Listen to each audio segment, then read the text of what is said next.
Kita ikuti khidmat Ramadan bersama Ikatan Dai Indonesia. Acara ini bisa ditonton dan didengar di aplikasi Xpeace Radio dan juga di rasiofan.co.id. Rasi Radio Inspiratif dan Informatif. Halo, selamat sore. Assalamualaikum warahmatullahi wabarakatuh. Selamat berjumpa kembali di khidmat Ramadan, dialog interaktif agama. Kerja bareng Rasi FM Magetan dan IKADI, Ikatan Dai Indonesia Kabupaten Magetan. Tentu saja kita berharap bahwa ini bisa menambah wawasan seputar agama Islam. Baik, untuk edisi hari ini 23 Maret 2024 telah hadir di studio selaku narasumber untuk sore ini Bapak Udi Jatmiko. Halo, selamat sore. Assalamualaikum. Waalaikumsalam warahmatullahi wabarakatuh. Sehat deh? Maya, ya, alhamdulillah. Alhamdulillah. Saya pikir tidak datang tadi. Sudah cemas. Baiklah. Dan sahabat Rasi, seperti biasanya satu tema untuk hari ini kita akan hadirkan, yaitu 3 golongan manusia di hari kiamat. Ya, dan seperti biasanya Anda juga bisa ikut bergabung interaktif di sini 0351896137, juga di 0811302096 WhatsApp, satu lagi di kolom chat di Xpeace Radio. Jadi yang belum install segera install biar bisa nontonnya secara live ya. Dan langsung saja Bapak, kita mulai. Baik, bismillahirrahmanirrahim. Assalamualaikum warahmatullahi wabarakatuh. Waalaikumsalam warahmatullahi wabarakatuh.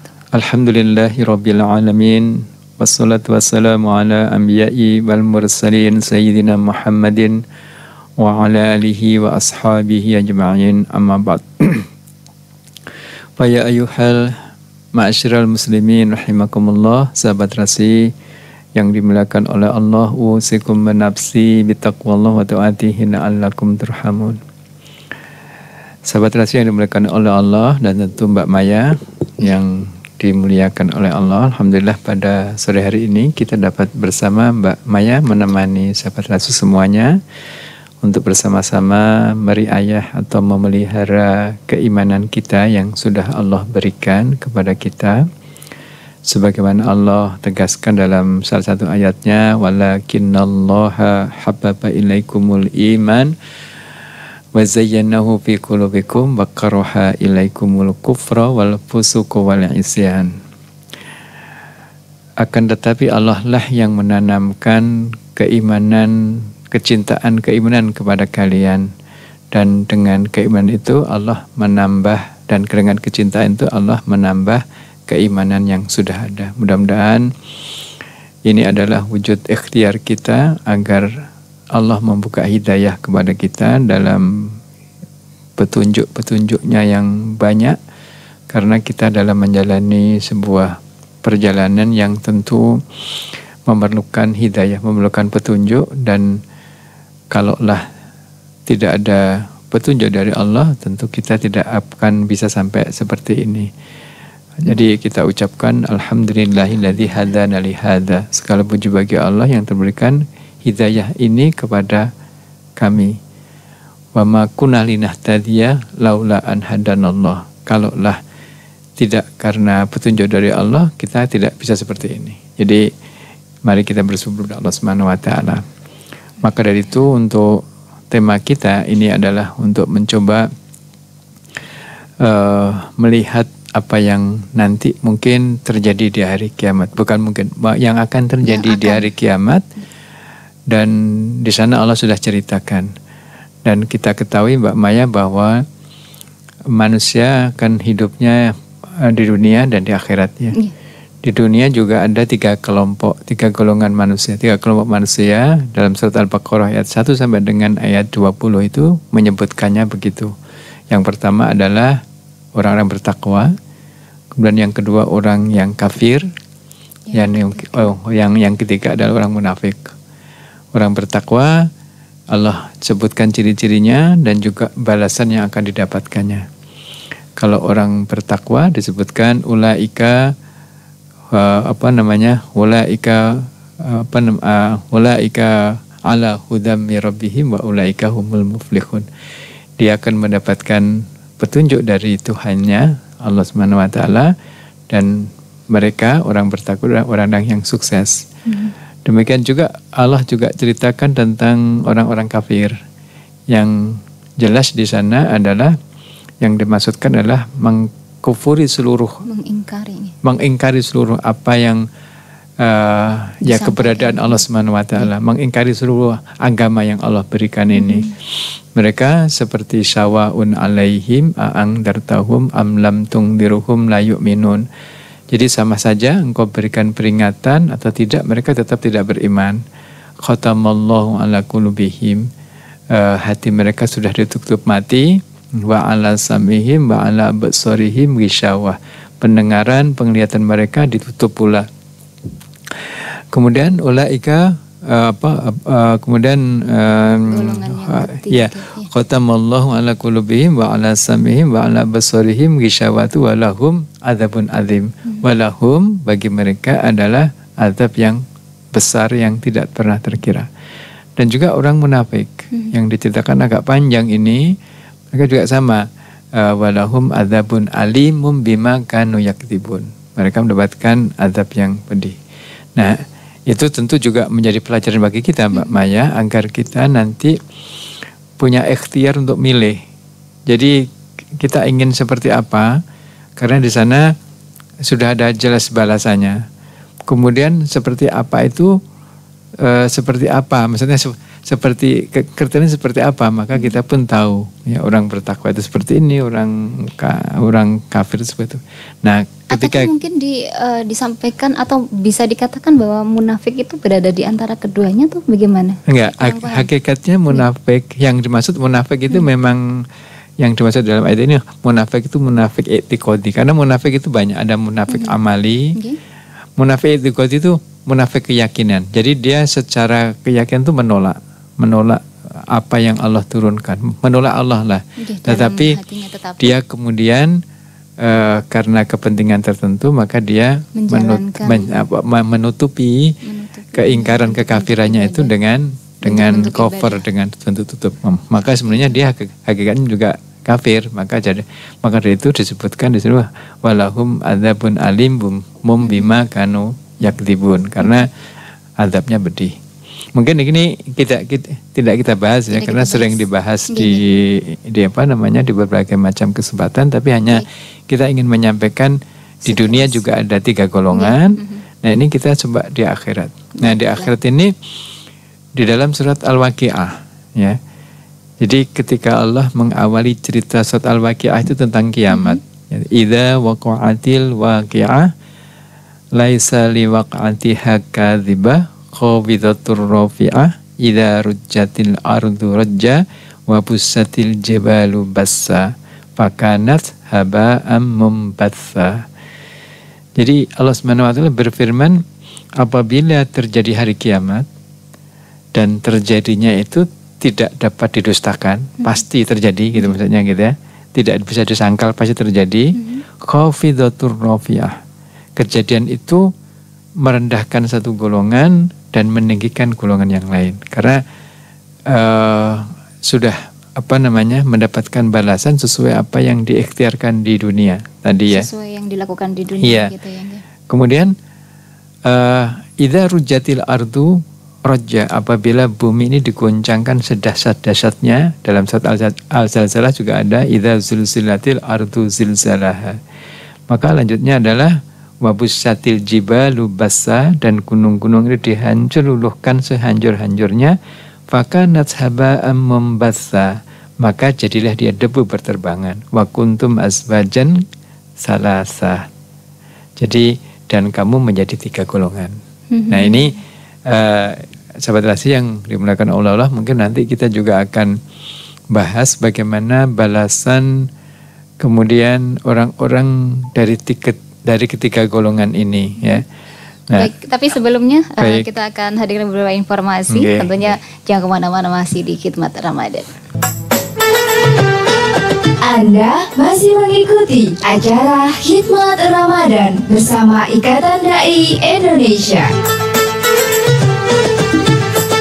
Baik, sahabat relasi di Makanan dan seputarnya, masih di Khidmat Ramadan, juga masih bersama dengan Bapak Udi Jatmiko, serta tema kita hari ini 3 golongan manusia di hari kiamat. Saya kalau mendengar hari kiamat hari yang maha dahsyat untuk penghancuran bumi dan langit serta seisinya ya, Pak Udi.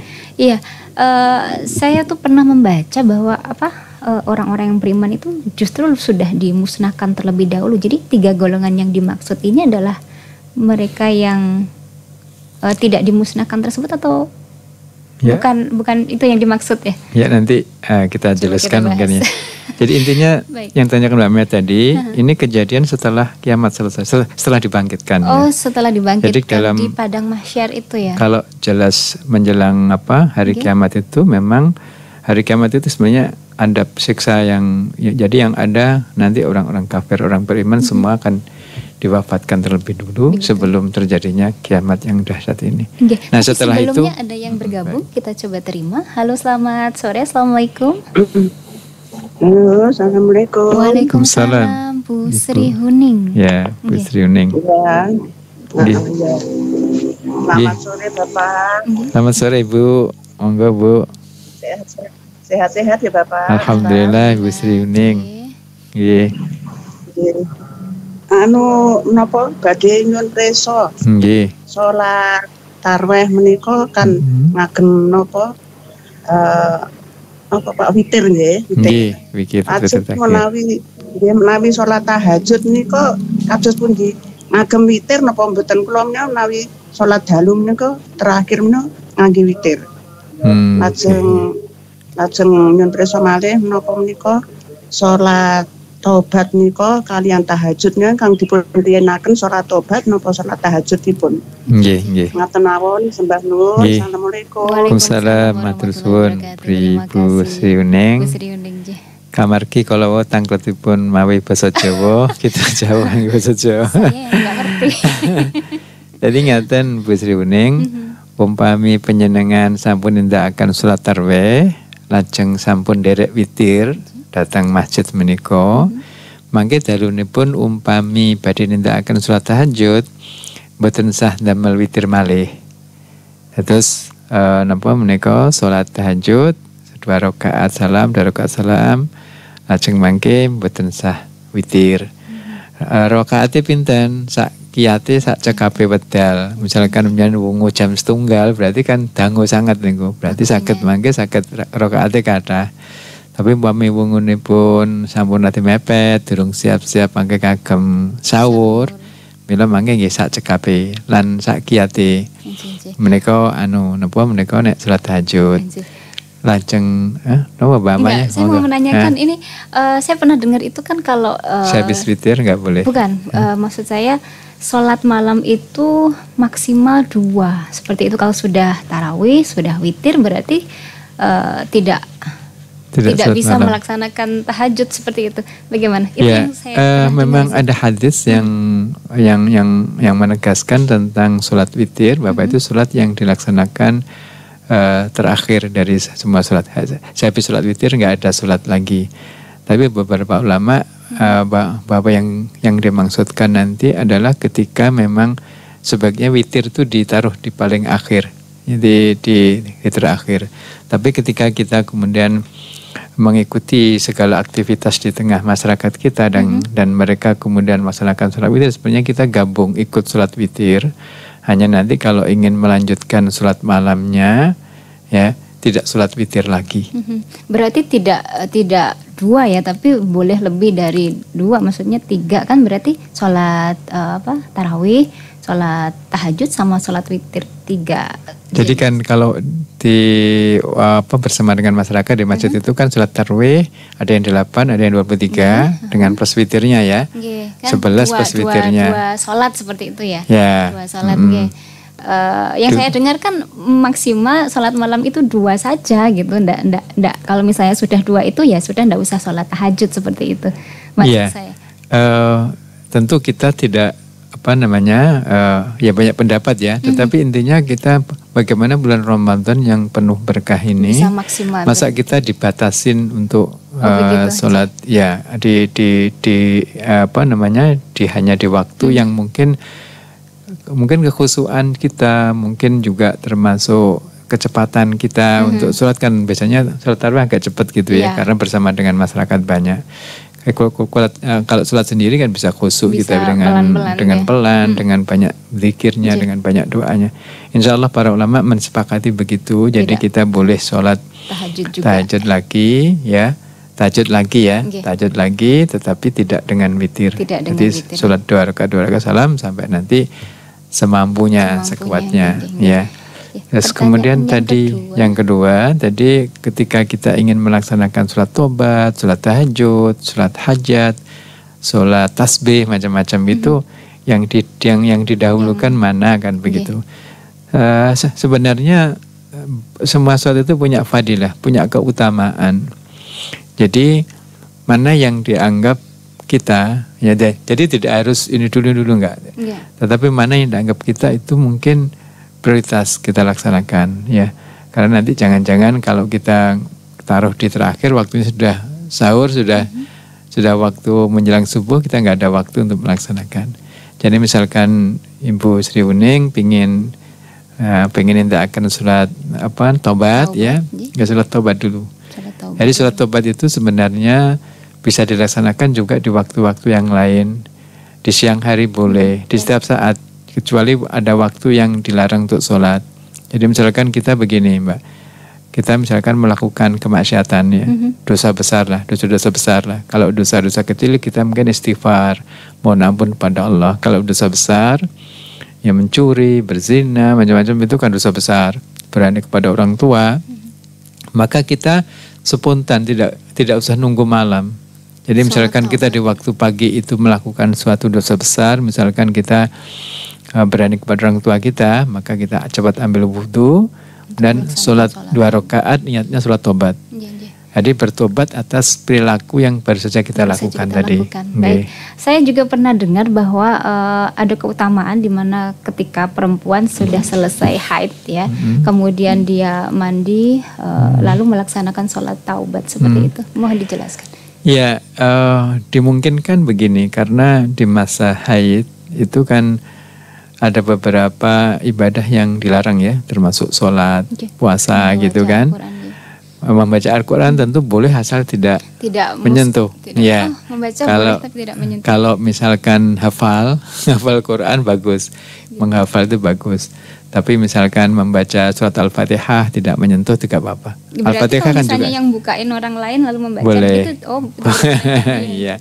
Ada beberapa pendapat begitu, tapi ada yang tidak boleh. Tapi ala kulihal di masa-masa haid itu biasanya orang pertama kerentanan jiwa ya, jiwanya kan nggak stabil dia saat-saat memang itu memang kejiwaannya yang ada pada diri seorang wanita. Kemudian yang kedua, ada beberapa amal yang tidak boleh dilaksanakan oleh wanita haid. Maka ketika itu di saat seperti itu mungkin sangat jauh dengan Allah ya kita ya, atau mungkin banyak perilaku dosa yang kemudian kita laksanakan karena kita tidak melakukan itu. Dan mungkin atas dasar itu, dasar prasangka seperti itu, kemudian mereka sehabis haid mandi kemudian sholat tobat, mohon ampun kepada Allah. Barangkali selama haid itu dia melakukan hal-hal yang dosa. Termasuk begini Mbak Maya dan ya sahabat Rasul semuanya, termasuk kita ke toilet, ke WC ya. Ke WC itu kita kan dilarang untuk menyebut asma Allah. Ya, menyebut asma Allah juga termasuk membaca Quran, macam-macam nggak boleh lah di sana itu kan. Nah itu ketika kita keluar itu yang pertama dilakukan dan diucapkan adalah istighfar. Kan doanya kan ghufronaka. Jadi pertama kita masuk kepada toilet itu agar kita terhindar dari godaan setan atau penjerumusan setan dengan doa Allahumma inni a'udzubika minal khubuthi wal khaba'its. Khubuthi wal khaba'its itu kotor dan najis, kotor begitu ya. Maka kemudian setelah keluar kita istighfar.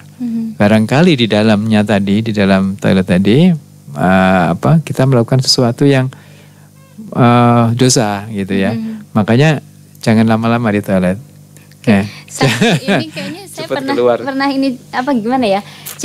Jadi di kamar mandi itu kan bisa terjadi apapun ya, maksudnya kayak ada cicak jatuh, kayak ada kodok atau apa. Nah itu kan ada reaksi-reaksi kaget atau gimana, atau misalnya kayak mau kepleset gitu. Nah saya pernah dengar itu ya kan karena sudah kebiasaan astagfirullahaladzim atau misalnya ya Allah atau Allahu Akbar kayak gitu kan ya. Nah ya seperti itu terucapkan secara tidak sengaja, kalau misalnya diingatkan lah, ya gimana ya, sepertinya kan ya daripada mengumpat kan gitu ya. Itu lalu termasuk sebuah kesalahan, lalu kita beristighfar setelah keluarnya gitu ya. Berarti itu tetap dianggap sebagai salah ya. Jadi termasuk yang lain Mbak, barangkali pikiran-pemikiran kita, biasanya orang itu kan kalau di toilet itu kan seperti fly itu ya, pikirannya itu bisa kemana-mana, bisa kita kendalikan. Kadang-kadang orang senang malah merokok sampai asik gitu ya, di toilet sampai lama berrokok dengan merokok itu kan kemudian. Tapi wallahu a'lam bishawab. Tapi intinya doa keluar dari toilet itu adalah mohon ampun pada Allah. Mungkin ada kesalahan ketika di dalam. Mungkin apa yang tadi Mbak Maya tanyakan, ketika seorang wanita habis haid, kemudian dia sholat tobat, salah satu di antaranya kemungkinan seperti itu. Tapi kan tidak wajib, sunnah kan, boleh kan.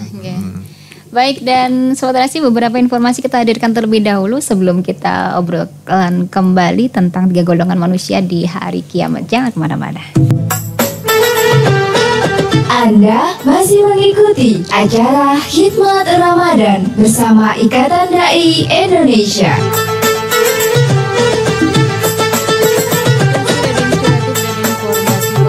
Masih di Khidmat Ramadan, masih bersama Bapak Udi Jatmiko. Dan ya, tadi saya diberi kesempatan untuk bertanya kembali, tidak masalah ya Pak Udi ya? Iya, ini lagi-lagi masih tentang sholat.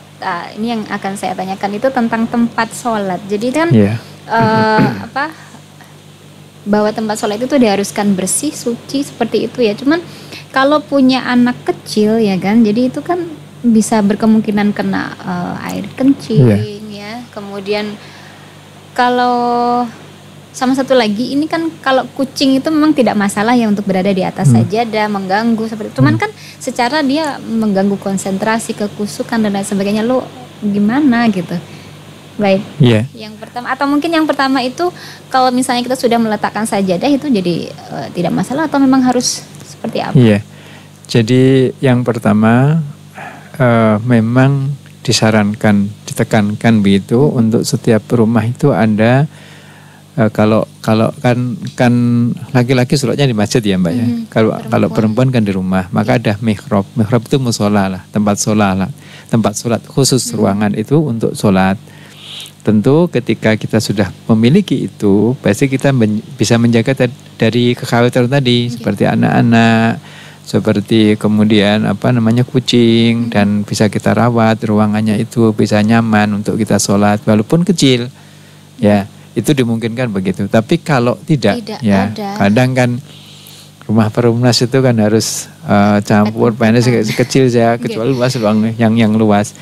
Maka dari itu harus kita tetap berikhtiar menjaga, dan kita sebaik mungkin punya alas ya, namanya sajadah itu ya, yang kita jamin kesuciannya. Artinya ketika maaf nanti mungkin anak-anak itu kita tidak tahu apakah kencing, termasuk kencingnya kucing juga najis. Oh begitu? Ya. Kan kalau orang biasanya di rumah itu banyak kucing itu kan baunya nggak enak ya. Betul. Bau di rumah itu kan bau kencing itu kan kita juga tidak tahu kencingnya di mana ya. Tetapi dengan mempersiapkan menyimpan sajadah ketika nanti sholat itu, tentu itu sudah bagian yang wilayah yang kita pakai sebagai yang tempat suci. Baik. Dan itu sekiranya kemudian kita tahu di mana ada kotoran dari anak-anak kita, ada kotoran dari hewan-hewan yang kita pelihara, maka tetap harus dibersihkan di sekitarnya. Tetapi kalaulah tidak tahu ya, walaupun baunya tahu, tapi nggone sebelah mana itu, atau gimana gitu. Kalau ada bekasnya tetap harus dibersihkan. Maksud saya mungkin aromanya ada tapi wujudnya nggak ada. Ya gitu, itu kadang-kadang emang kan kalau kucing itu sebenarnya kencing itu bukan hanya sekedar kencing, tapi itu sebagai penanda tempatnya, wilayahnya. Jadi setiap hewan tuh punya komunitas, punya wilayah. Jadi ketika batas-batas wilayah itu biasanya ditandai dengan kencingnya. Berarti setidaknya kalau kita sudah meletakkan sajadah yang bersih itu ya itu areanya itu, areanya itu, makanya bersih, ya. Makanya kita harus punya sajadah khusus. Baik. Kalau lebar bagus, kalau agak lebar bagus, biar nanti tidak menyentuh lantai atau menyentuh apapun tubuh kita. Iya. Terima kasih. Kemudian yang kedua tadi, kucing mengganggu. Iya, sebenarnya hewan itu peliharaan terutama ya, itu kan selama dia tidak ada kotoran yang di dalam kan suci ya. Tetapi kemudian ada perilaku yang mengganggu di depan tempat sujud atau nggak apa-apa, kita singkirkan saja atau kita menghindar dari, misalkan pas tempat sujud kita itu didudukin kucing, ya sudah kita agak geser sedikit di tempat yang tidak yang bisa kita tempat sujud, atau kita mundur sedikit ya untuk ya. Terus kemudian gimana kalau kucingnya ngelibet ya nggak apa-apa memang. Tapi memang risikonya ya mudah-mudahan dia tidak mengencingi tempat-tempat yang enggak ya. Tapi kalau misalnya habiskan kan ada pasir kucing gitu kan ya, itu kan kedengeran gitu pada saat kita sholat, itu kan benar-benar mengganggu nanti. Habis pup atau habis pipis gitu kan, terus dia ke sajadah kita dan nyatanya gitu kan, ada rasa-rasa nggak nyaman gitu. Makanya sebenarnya kalau di dalam adab itu, kalau kita punya peliharaan itu di kandang, ditempatkan ke tempat sesuatu, sehingga nanti yang pertama bisa melokalisir kotoran itu, yang kedua nanti juga tidak mengganggu aktivitas kita, apapun ya, ayam, kucing, peliharaan apapun sekarang. Tapi terkadang orang juga tidak seperti itu ya. Di tetangga saya juga banyak kucing itu liar, sehingga setiap saat masuk di rumahnya orang, kadang-kadang mengencingin. Ya kalau dikencing itu barang-barang yang bisa dicuci, kadang-kadang kadang-kadang tempatnya juga nggak tahu gitu ya. Baik. Terima kasih Pak Udi. Ada beberapa menit mungkin untuk tema kita. Penutup ya? Belum. Tapi mungkin 2 menit. Ya, jadi gini, ada dalam surat Al-Waqiah tadi, itu adalah salah satu di antara bagaimana kita bisa memilih salah satu kelompok yang harus kita ikuti. Jadi di sana itu kalau tadi disebutkan di dalam ayat tadi, wa kuntum azwajan salasah. Jadi dan kamu menjadi 3 golongan. Wa ashabul maimanati ma ashabul maimanah. Yaitu golongan kanan, alangkah mulianya golongan kanan itu. Kemudian wa ashabul mas'amati ma ashabul mas'amah. Dan golongan kiri, alangkah sengsaranya golongan kiri itu. Dan wasabikuna sabikun, dan orang-orang yang paling dahulu beriman, merekalah yang paling dulu masuk surga. Jadi dibagi 3 tadi. Yang pertama adalah asabikun al-muqarrabun, kelompok yang memang dia dekat dengan Allah Subhanahu wa taala. Ya, dan balasannya tentu surga. Yang kedua adalah asabikul yamin, itu kelompok kanan yang menerima kitab itu dari tangan kanan. Ya. Kemudian ashabul shimal itu adalah kelompok kiri yang menerima kitabnya dengan tangan kirinya. Nah, setelah itu surat itu berbicara tentang mereka, tentang golongan-golongan itu. Dan Allah juga menceritakan di dalam surat itu, panjang itu surat Al-Waqiah itu, dan ini sudah bagus dibaca, Mbak. Paling enggak tiap hari sekali membaca surat Al-Waqiah itu. Itu kemudian Allah menceritakan, berbicara tentang mereka, ciri-cirinya dan juga tempat kembalinya mereka semuanya, masing-masing golongan itu. Sehingga ditutup ayat itu dengan kembali kepada 3 kelompok tadi. Maksudnya dengan karakteristik kelompok tadi, yaitu fa'amma in kana minal muqarrabin. Adapun jika dia orang yang mati termasuk orang yang didekatkan kepada Allah, maka wa farauhu wa raihanum wa khairau wa raihanu wa jannatun na'im. Maka dia akan memperoleh ketentraman, kebahagiaan dan rezeki serta kenikmatan surga. Wa amma in kana min ashabil yamin fasalamun laka min ashabil yamin. Dan adapun jika dia termasuk golongan kanan, maksudnya yang menerima kitab ya tangan kanan, maka keselamatan bagi bagimu, bagi orang-orang kanan, dan kamu termasuk golongan yang kanan. Kemudian wa amma in kana minal mukadzibin ad-dallin, dan adapun jika dia termasuk golongan orang yang mendustakan, lagi sesat, fanuzulum min hamim, maka dia mendapatkan hidangan air yang mendidih, wa tasliyatu jahim, dan dibakar di dalam neraka. Nah, sahabat Rasul yang dimuliakan oleh Allah, tentu Allah menceritakan ini ya, itu agar kita bisa memilih, oh saya harus masuk di golongan ini. Sekarang kan begitu, intinya begitu ya.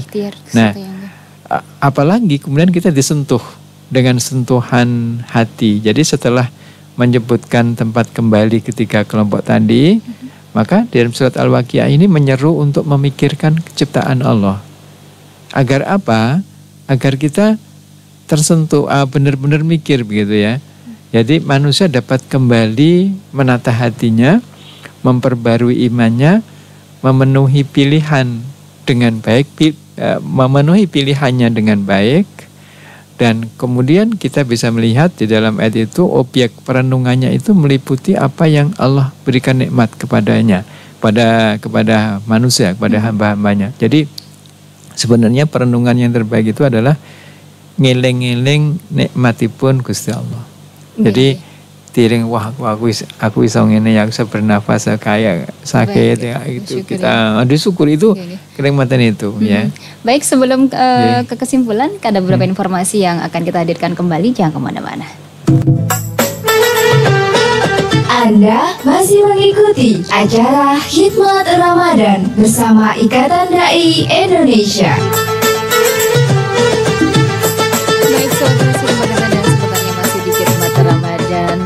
Waktu berjalan terus. Sebenarnya masih ada satu pertanyaan, mungkin kita pending atau bagaimana nih Pak Udi ya? Atau mungkin bisa dijawab singkat saja sebelum kesimpulannya. Ini dari Mbak Putri Andara. Assalamualaikum Pak Ustadz, simbah saya itu sudah pikun dan sering ngompol tanpa disadari. Lalu bagaimana kesucian ibadahnya, sedangkan buang airnya saja sudah terlalu sering? Mungkin ibadah untuk beliau. Oh iya. Ya, semampunya. Jadi ketika itu namanya nanti darurat. Darurat itu darurat itu. Jadi keadaan yang memang tidak bisa dihindari. Bukan itu berarti menggugurkan kewajiban. Wah, ngono gak sholat aku, jangan begitu. Tetapi akhirnya ya sudah seadanya itu, sesuai dengan kemampuan ya.